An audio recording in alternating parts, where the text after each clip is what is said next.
Bonjour et bienvenue sur cette nouvelle vidéo. Aujourd'hui, je vais vous montrer comment je réalise les cartes pour mon journal du confinement. Elles sont toutes différentes et pourtant je pars toujours pour harmoniser l'album définitif avec la même base de travail. Je pars avec des rectangles de papier aquarelle qui mesurent 6,5 cm sur 9 cm. Je commence avec des pochoirs et de la pâte à texture. J'ai perforé chacun de mes petits rectangles et je prépare toujours quand je fais la texture un récipient d'eau à côté de moi, surtout quand j'utilise plusieurs pochoirs. Ça m'évite d'aller les nettoyer systématiquement après chaque pochoir. Je fais attention quand j'applique la pâte à texture à ne pas en appliquer sur le contour de ma petite carte puisqu'après je viendrai faire mon trait de feutre fin noir et j'aime bien qu'il n'y ait pas de pâte sous le crayon. Donc à chaque fois que j'utilise un pochoir différent, je le mets dans mon petit récipient d'eau. Parfois quand j'ai un pochoir suffisamment large, je fais deux cartes en même temps, mais en faisant attention encore une fois à ne pas appliquer sur le contour de la carte.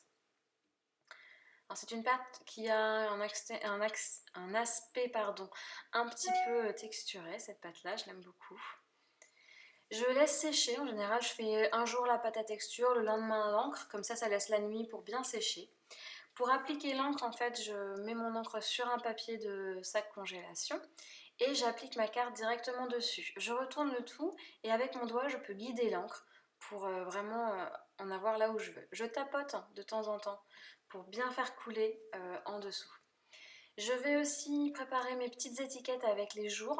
J'ai un vieux tampon, alors je n'utilise pas l'année parce que ce tampon de toute façon il est trop vieux, j'ai même pas les bonnes années dessus. Donc je prépare tous mes petites étiquettes du jour, je les encre sur le contour. Donc là en général je les fais 7 par 7, je fais une fois par semaine en fait. J'ai préparé alors tous mes numéros d'avance, c'est pareil avec un die. Et puis j'ai préparé avec un tampon, pareil, je fais la même chose plein de fois et puis il faudra que j'en refasse par contre. Je prépare également avec les chutes de papier aquarelle, je fais de l'ancrage comme j'ai fait avec les cartes, mais comme ça à nu. Je viens tamponner dessus et je me servirai de ces fonds pour faire des découpes. Vous voyez par exemple là je vais tamponner par-dessus en noir des tampons étiquettes. Je peux le faire avec aussi d'autres tampons si j'ai envie, avec des formes différentes.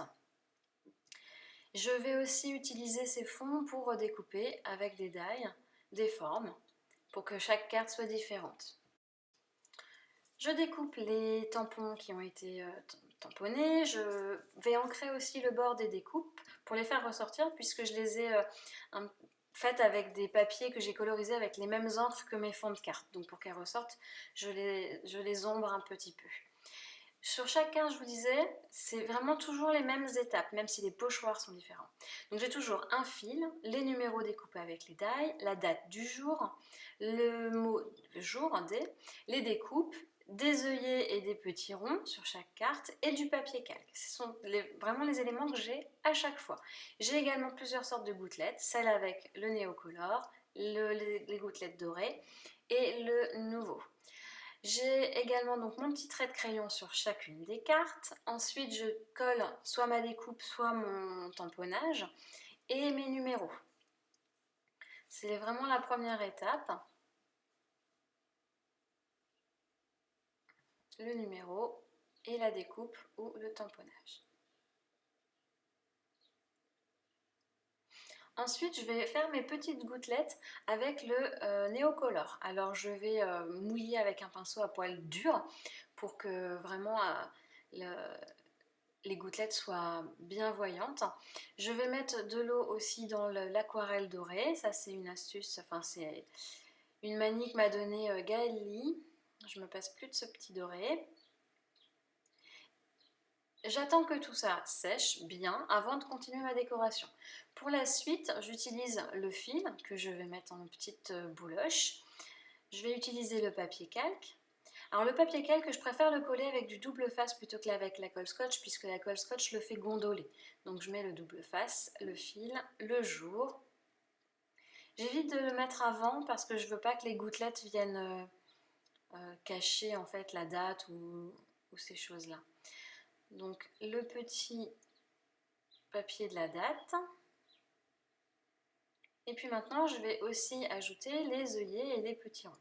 Je les colle dans des endroits où je ne suis pas trop gênée par le pochoir en dessous, puisqu'après je vais faire le tour avec un feutre. Et le pochoir peut me gêner puisque c'est une pâte qui est assez épaisse.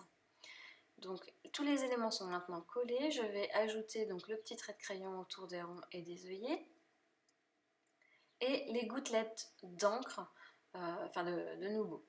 Donc là, je vais enlever l'excédent sur mon sopalin avant de venir ajouter quelques petites gouttes par-ci, par-là. Et ma carte est terminée et elles sont toutes fabriquées de la même façon. Ainsi, l'album sera harmonieux même si chaque carte est différente.